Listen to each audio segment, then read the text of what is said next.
the recording. I think so, because it's a little Okay. Anyway, this is the rain of mercy. It hasn't rained like this in a long time here. This has been a very, very dry summer. So it's actually God's mercy, because without water, nobody can exist. And the spring that we get our water from here is drying up. We've had problems getting water. Some days we haven't been able to take a shower except with a bucket. Huh? So this rain is very welcome. Now, the impersonalists think that God is just an energy or a light or something like that. Actually, their theory is very vague. Huh? God is something or other, as long as he's not a person. They're afraid of God being a person, because that would mean that they are also persons eternally. And they don't like that idea because they're suffering. Well, of course they're suffering, because they're atheists. They don't like the idea of God being a person with his own will and his own desires and activities and form and so on. Huh? They don't like that idea. Because if God is a person, then he has will. And that means they have to obey God's will, and they don't want to do that. Huh? They want to be God themselves. So they have this whole theory that God is impersonal, God is just an energy, God is just a light. Huh? And somehow or other, they want to merge with God. They want to become God. Huh? But if God is impersonal and you merge with God, that's the end of your personality. That's the end of your individuality. That's the end of your separate existence, your identity, your will, your desires, your emotions, your ideas, your mind, everything. Try to understand. This is a very poisonous philosophy. Because if you are the same as God, then you can't be conscious of anything. Huh? If everything is one, if there's no distinction between different objects, different persons, no relationships, then there can't be consciousness either. So that means the end of consciousness, the end of existence, the end of activity, the end of pleasure, the end of everything. Huh? But the devotee says, no, I don't accept this. It's impossible, first of all, because God is a person, eternally. God is omnipresent, omniscient, and omnipotent. Now, the fact that God is omnipotent means that he possesses potencies. Omnipotent. To be omnipotent, you have to have potencies, powers, energies. Huh? So that means there's a difference between God and his energies. There's a difference between God and his potencies. He controls his potencies by his will. Huh? He knows everything that's going on. He's omniscient and omnipresent. He's present everywhere, and he knows everything. So he's controlling everything because his potencies are under his control. There's a difference between God and his energy, and the human soul and the human body, the material world, and all this stuff that we see are simply different energies or potencies of God under his control. When we see things as they are, we see that everything is God's energy. Huh? And when we're in illusion, we see everything as being separate from God, unrelated. Huh?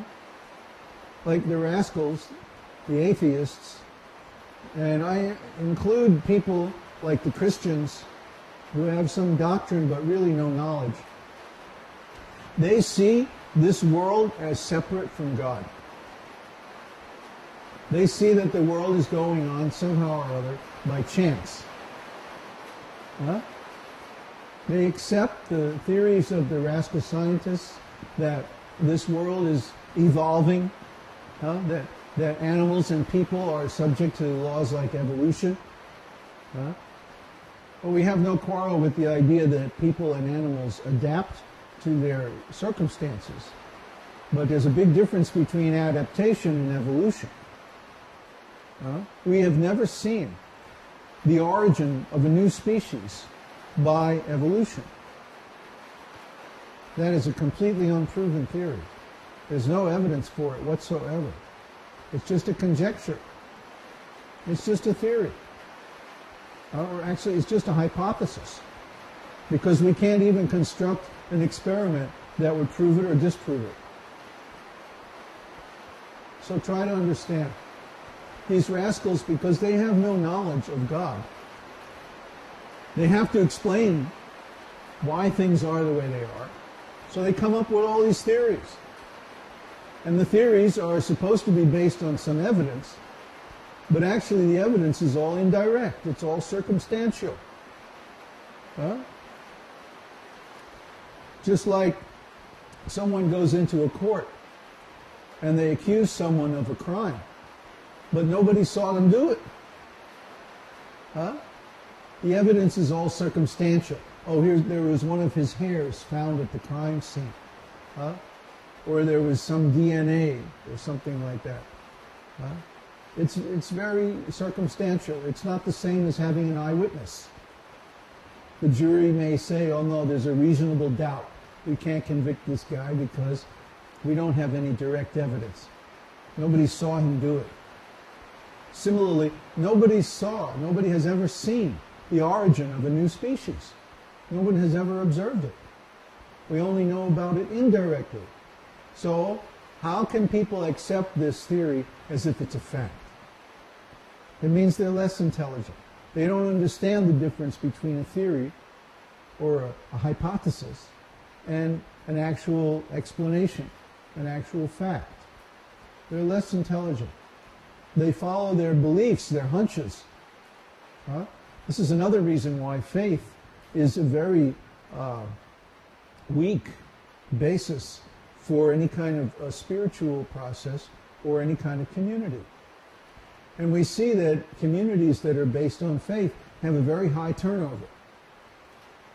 For example, ISKCON, in ISKCON, people last about 3 to 5 years, no more than that, and then they leave. And they still consider themselves devotees, but they can't justify their continued participation in that community or that society. Why? Because they get burned out. They don't have sufficient evidence that what they're doing is actually the real truth. They have so many negative experiences, and so they burn out and they go away. But we don't want our community to be like that. We want our community to be based on real experiences of transcendental emotion, transcendental consciousness, transcendental bliss. So we give students the most powerful teachings in the Vedic scriptures so that they can go on and actually experience these things. And we give hope, actually, because we have experienced them. And you can see, actually, when we're chanting or when we're talking about these things on our programs, you can see that we're having transcendental experiences. There's nothing sweeter than to chant the holy name and then talk about this philosophy to people who are interested, and actually see them apply it in their lives and get the benefit. There's nothing better than that, I'll tell you. In all of the experiences I've had in this world, there's nothing better than seeing people make advancement in this science. That helping people out by giving them knowledge, and then they make advancement and they improve their lives. There's just nothing like it. There was one guy who wrote about 6 months ago, oh, I'm so poor, I have no money, everything in my life is falling apart, it's all a mess, and it's like that. So I said, well, just chant Vishnu Sahasranam. That's what it's for. The 1,000 names of God. Just chant it. If you can't chant it, that's okay. Just hear it. So he started hearing Vishnu Sahasranam. Now he's chanting Vishnu Sahasranam. And now he has a job, he's getting money, he's in a better situation. He moved out from his old girlfriend who was a complete ridiculous idiot. And now he's so much happier and he's doing so much better. So just see. These methods actually improve your life. And if you put them into practice, you'll get the result. So do put them into practice. Don't just listen to this and say, oh, yes, very nice, and then go on with things the way they were. No. Put them into practice in your life, and you'll experience the same things that we're talking about. And you'll say, wow, how could I have gone so long without this? Well, that's the main feedback that we get from people. It's like, how could I have lived my whole life without this knowledge? This is great. I want more. So people who actually try it, they become